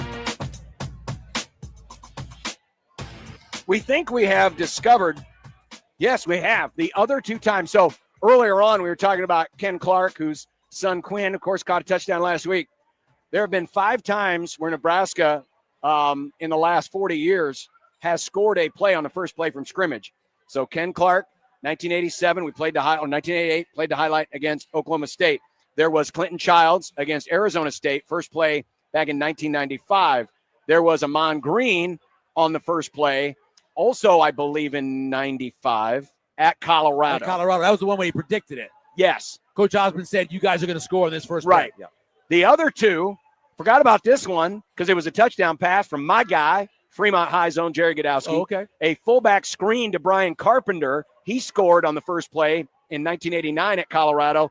And then Dan Alexander. There you go, 99. Who outran, what was the name of that defensive back who had the great speed from Colorado? Outran him. The returner too? He was a returner? Yes. Yeah, you're talking about. The great cornerback. What was his name? Yeah, I can't he was remember. also a returner. But Dan Alexander outran him to the end zone. Actually pulled away. Brown? Is that the name? That isn't. Dan Alexander. If someone knows, let us know in the comment section or tweet us at John Bishop 71. I'm trying to Ben. Was it Ben something or other? Anyway, it doesn't matter. Dan Alexander, I don't know if it's still the case, but at one point was the all-time leading receiver in arena football history. That's right. He had a really good arena football career. So he could catch the football in college and catch the football in the pros. His only problem was he couldn't do anything but run in a straight line. Straight line. The man could not juke. Yeah. He could not juke. He played linebacker and fullback in arena football, though, so he did tackle people. So I mean, if we had like a Husker alum bodybuilding contest, he'd be pretty close. He'd be Nebraska's Mr. Universe. He was a little sculpted. But you know who else was too on that offensive line was Sty. Yeah. And Doc. Yeah. Both of those guys were really very ripped much up. Yeah. All right, we're going to move up our picks to clip because Andrew Coley of Covers.com is going to join us here in about 5 minutes. So last week, Michael had Dane Key, Emmett Johnson, Vincent Shavers. I had Isaiah Hunter, Dason McCullough, and Heinrich Harburg. Between the two of us and Josh Peterson on 1620 The Zones on Sportsmanlike Conduct, we voted on who clicked. Michael gets Dane Key and Emmett Johnson. I only got one in Isaiah Hunter, so Michael leads 2-1. 2-1. But you said I get to go first this week. I went first last week. Yeah. All right. First pick to click. I'm just gonna play it easy because I think he better throw a couple of touchdown passes in the first half and get over 170 yards because I might have that in an underdog fantasy. I'm gonna go with Dylan, even though I don't expect to see him very much. I think Dylan's gonna have another very efficient day, and at the end of the day, we'll say he was a pick to click, even though he might only play 30, 35, 40 snaps. Yeah. So I'm gonna go back to the well. Back to the well. I'm going back to the well because I needed Dane Key last week to go over 60 yards. He did not, but he did get a touchdown, so it helped me get the pick to click. This week, I think Dane Key is one of the main targets. Okay. During that time where your pick to click is throwing the football, I'm going to take Dane Key as my first pick because I think he is going to have a big game. And Isaiah Hunter's had a bigger game the first two. I think he's going to have a big game the third one. Nebraska should have an advantage on the lines. Nebraska should have an advantage on the edge. You mentioned their tackle. Yeah. Not particularly good. Not good, 70. So I predict we're going to see the first career Big Mac sack for Williams-Nwaneri. I'm going to go Williams-Nwaneri as my second pick to click. I think Nebraska will get some havoc today, and I think somebody off the edge. Now watch, it'll be McCullough instead of Nwaneri because I had McCullough last week. I'll go Williams-Nwaneri this week. Yeah, and McCullough should have had one. Yes, and he would have had one if he didn't have that dadgum face mask. And my pick for the guy that I thought could lead in sacks was Willis McGahee. He should have had a safety too. He missed a guy in the backfield. I'm going to go with one of the backup running backs after what he did last week. Really was impressed watching Mosey. I'm going to take Mosey this week. Maybe he gets a ton of carries in the second half or even whenever Emmett leaves, along with Nelson, but I'm going to go with Mosey as my second pick to click. Ooh, okay, interesting. Last one from me. I have a bold prediction on the table that Nebraska will get a 70-yard or greater scoring play today. Yes. He almost got a punt return last week. Oh, yeah. I think I'm going to go Ja'Cory Barney. Maybe Barney gets that, or maybe he scores the long play from scrimmage, but I think Ja'Cory Barney will be my last pick to click. Certainly a possibility. I'm going to go with a defensive player as well. Like you went with a defensive player, so I'll have one of those on there. And I'm going to go with my guy, who I think is the best pure pass rusher on this defense. I'm going to go with Willis McGahee. He's playing like second or third string, sometimes even later than that, but I think he'll be in the game quite a bit. I think he gets a sack, maybe gets two. I think he's the best pure pass rusher on this team. Fair enough. Willis McGahee. All right, we got a couple of new guys. Couple of new guys here. By the way, 1620 the pregame presented by Chandler Conway, Nebraska personal injury lawyers you can trust, and Blur Parties. Learn more about all their events and future tailgates at blurevents.com.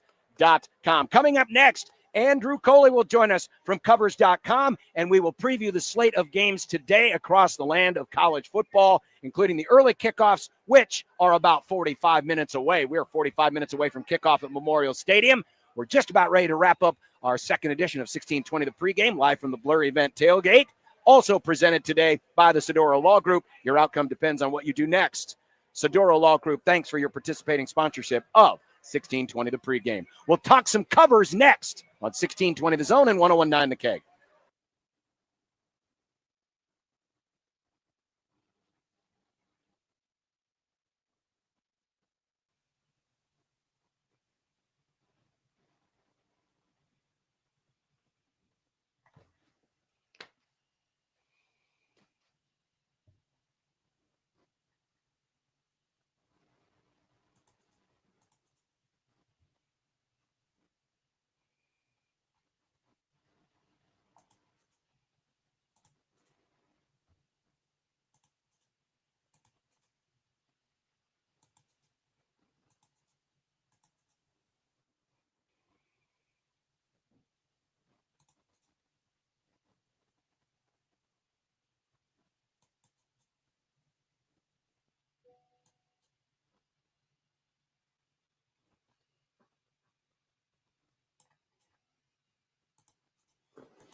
Sixteen twenty The Zone and 1019 The Keg are live from Lincoln.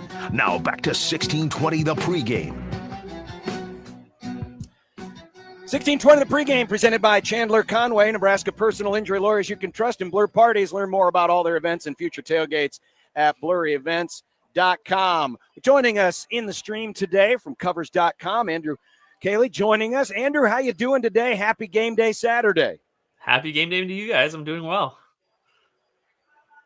So these early games, we were talking a little bit earlier, Andrew, the weather could be a little bit of a factor in some places. Winds are gusting here to 25 miles an hour in that early kickoff between Oregon and Northwestern right there on the lake. Winds might be kicking up just a little bit. Do you have any? Yeah, and maybe a little bit of rain. Could that maybe deflate a bit of the Oregon offense here this afternoon? I think Oregon will be fine enough just running the football if they need to. I have not a lot of faith in that Northwestern defense at the moment. But if from a betting perspective, high winds like that always leans towards the unders in those games because, hey, you can't move the ball through the air. You're going to be running the football a little more. That means that clock's always moving. So under is definitely something worth a look at there. And I believe it's around 49 at this point. Andrew, a lot of sandwich spots this week. And one of the interesting ones is Oklahoma going to the Link to play Temple. I know it's not a popular game to be talking about necessarily, but I mean, obviously they had a big game last week. They got a big game next week. 23.5, I think, what Temple's getting. I don't know how long they're going to keep their starters in Oklahoma. What do you think about that game? I actually have one of my favorite bets of the week is in this game, and I'm taking John Mateer to go under 45.5 rushing yards in this one because there's just no way that Venables and that coaching staff can have him take, like, he looked awesome against Michigan, obviously, right? But he was taking some hits, and it's a long game for Oklahoma now. They want everyone to know that they're for real, and that win over Michigan was legit, and they need him to be healthy all throughout that SEC season. That means taking away some of the carries against Temple here. And yeah, I think that also creates an opportunity for a backdoor cover from Temple in this one, because maybe they pull out the starters in that game and he only gets 7-8 carries, and I can see him around 25 to 30 yards rushing in this one.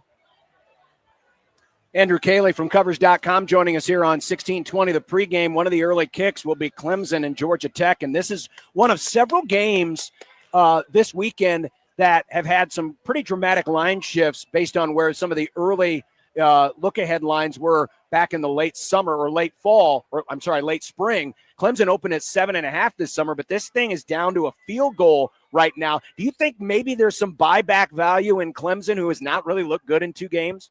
I think there is a little bit. I do give them an edge in overall talent. I love Haynes King. Like, Haynes King is my guy. I would go to war with that guy. He's going to go to war for you, and he's going to make this game exciting.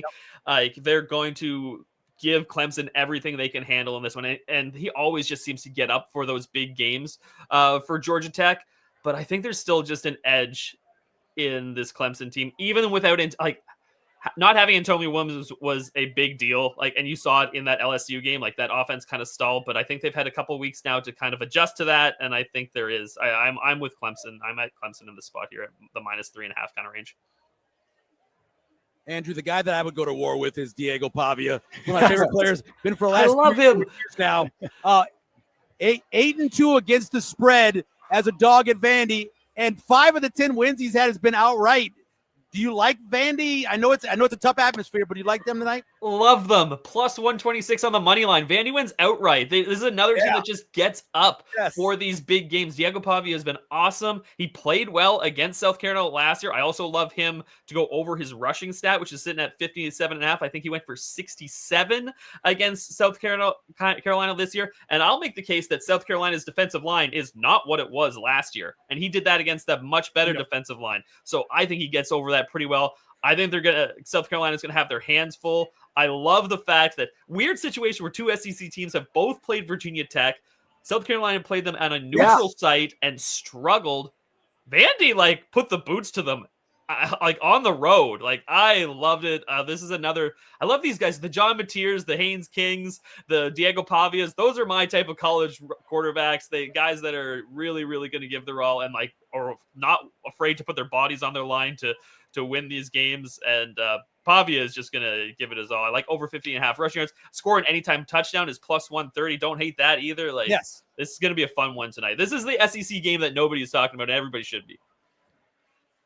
Yeah, absolutely. It's definitely going to be on one of my TVs tonight because that has a lot of potential. And, of course, there's a lot of pressure on South Carolina, who's trying to live up to that number 11 ranking. Talking with Andrew Caley of Covers.com. Speaking of quarterbacks, another big opportunity here for Gunnar Stockton going on the road at Tennessee. Georgia opened at about 5.5 in May, got up to 7.5 as recent as last month, and is now down around the 3 to 4 point range.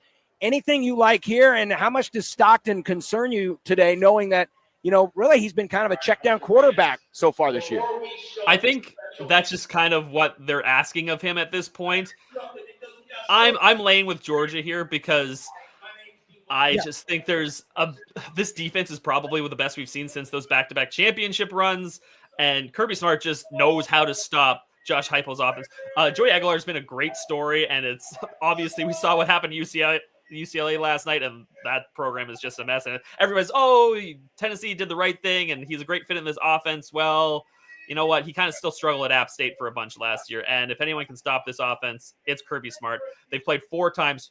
Georgia 4-0 straight up and against the spread. They've never given up more than 17 points to Tennessee in any of those matchups. And you can make the case that they've had better quarterbacks than Aguilar in those spots. So I think this is another kind of like that Clemson spot. This is an market overcorrection to what we've seen early in the season. I like Georgia here laying the points.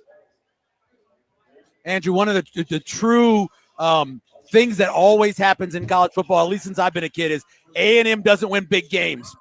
They got Notre Dame this week. Marcus Freeman has been really good off of extended rest. like 12-1 with extra rest at Notre Dame. What do you think about that matchup? I think Notre Dame has to win this football game. And they have to do it convinced. Yeah. The rest of their schedule is not good. And they want to get back to the playoff. And nobody will be impressed with if they go undefeated the rest of the way if they lose both of these games to start the season. They are motivated. The other thing for me is I think they're really just going to get back to running the football. I know they ran the football against Miami, but not the way we're used to. And we just saw UTSA rush for over 200 yards against Texas A&M. I think you're going to see a heavy dose of Love, a heavy dose of Price, and they're just going to get CJ. You just got to respect CJ Carr's arm just enough to kind of open things up, and I think Carr can do that. I think there's a lot of opportunity for Notre Dame here. I think they win. I think they cover the 6.5 points. I like them at less than a touchdown. I like Jadarian Price to score a touchdown. That's a plus 185. That's a really good value as well. Yep. Talking with Andrew Cayley of Covers.com. If you bet it in August, you could have had LSU at under 6. Now that line is up to 7 against Florida. Anything you like, any lean that you like in this game? I mean, I know a lot of people right now are down on Florida, but DJ Lagway did have a good game last year against LSU when they pulled off the win. I really like DJ Lagway, and I think he is obviously the key to their success. Florida was so undisciplined in that game against USF. It was very, very tough to watch. Yeah. And now you go on the road, Death Valley, one of the tougher atmospheres to play. I wouldn't be shocked if Florida keeps this close. I wouldn't. Because I think the strength of this team is still its defense, and I still have question marks about the LSU offensive line. Nuss has been really good at controlling the line, but he hasn't wowed us so far this season, despite the fact that he's one of the Heisman favorites. So a play I really like here is the under in the first half. Well, Florida kind of gets going and everybody, they kind of feel each other. It's 24.5, I believe. I'd even like 23.5 under first half. But I'm also when Nuss is at the line making those adjustments, he will check down quite a bit. Durham, the running back, I like him getting over 2.5 receptions here. That's at plus money. He had 3 against Clemson. It's a way for him to mitigate that pressure that with Caleb Banks back, I think that Florida will be able to create against this offensive line. So over 2.5 receptions for Durham is one of my favorite plays here in this matchup. Yeah, Banks back, LSU center most likely out, and Napier's been great as a dog as well. The last one I have for you, UCF is they've gone through a little gauntlet. Beating Boise, taking care of Florida. Do they have enough to be able to hang with Miami? Would Miami be looking ahead at all of Florida? What do you think about this matchup? I think USF beating Florida was the best thing to happen to Miami here. They're like, oh dang, we cannot overlook this team now. And unfortunately for the Bulls, they've been really fun to watch. I think they're stylistically a bad matchup here. I think just the way that they pressure the quarterback. Brown can take some bad sacks at times. He's funny and exciting, but he can take some bad sacks. I think the Miami defensive line will be the difference in this game. I like the Hurricanes here. I'd lean towards that. What I like is Brown under his rushing yards. I know he's going to get some, but I think he's going to give some back in sacks. So under I believe it's 40.5 rushing yards for Brown is a pretty good bet from what I'm seeing. Andrew Cayley, Covers.com. Andrew, we really appreciate it. Thanks. Enjoy the games today. Maybe we'll catch up with you next week as well. We got a big one here in Lincoln against Michigan. For sure, guys. Can't wait. Thank you, Andrew. Appreciate Andrew Cayley of Covers.com. Of course, today's show presented by Chandler Conway, Nebraska personal injury lawyers you can trust, and Blur Parties. Learn more about all their events and future tailgates at blurevents.com. Got about 30 seconds of final thought before we head over to the stadium. Nebraska needs to score at least 40 points to maybe people feel comfortable, and it'd be awesome to have a shutout, but I think that Houston Christian get some points on the board.